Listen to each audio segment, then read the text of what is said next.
Okay, I wanted to do a video on the supplements I give my dogs because we are actually doing a protocol by a few different holistic vets that came up with it, where instead of vaccinating, which really kills the immune system and makes dogs a lot more susceptible to picking up different germs and not being able to ward them off, it helps boost their system by doing these herbs in a different protocol, which is basically to use no-sodes, which are a homeopathic sort of alternative to vaccines that doesn't have any harmful side effects, and also doing minimum exposure times so that they can get the antibodies for the different diseases that you're trying to prevent them from getting sick from. So anyway, we feed a raw diet to our dogs and our cats, and right now with our older dogs,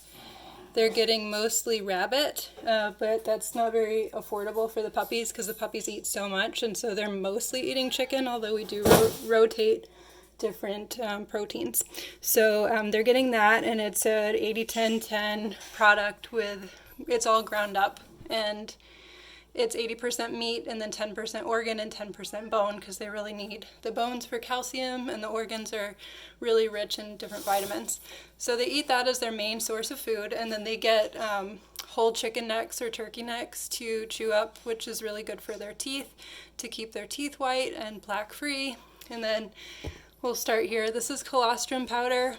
I put that on their morning food, and it's just a really good source of antibodies. Really good for the immune system. This guy is a flea deterrent. It's actually made out of, let's see if you can see it. Da, da, da, da. Where's the ingredients? Well, you can read about it. There we go.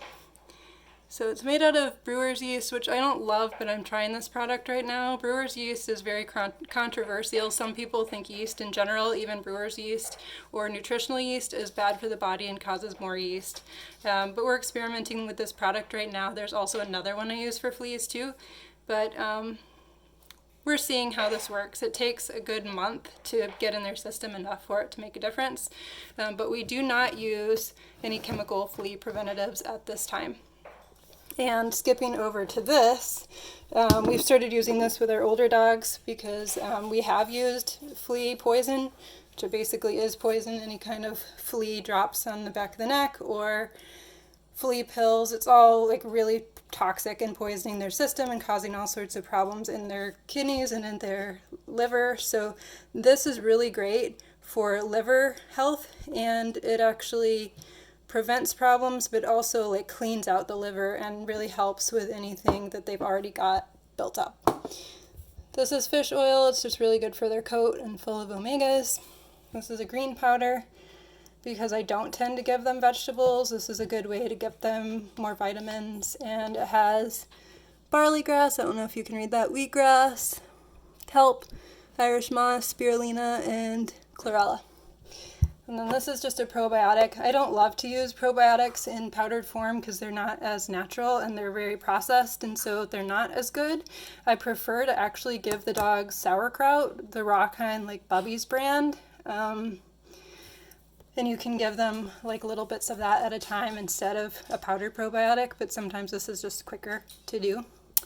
And then this C complex I've started using. This is actually made out of,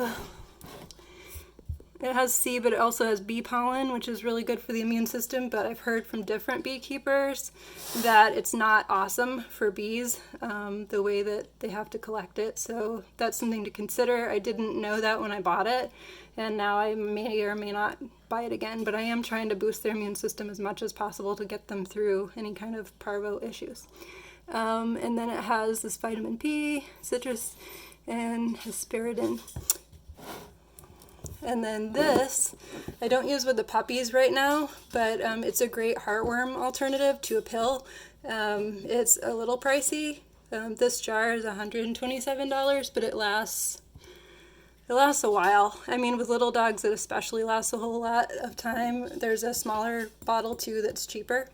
but it works great, and we test our dogs every 3 months, every 4 months, to make sure that they're heartworm free, and they've never ever ever come back positive, and we've never used heartworm meds in general ever with our dogs. So going back to this one, this is a mushroom mix.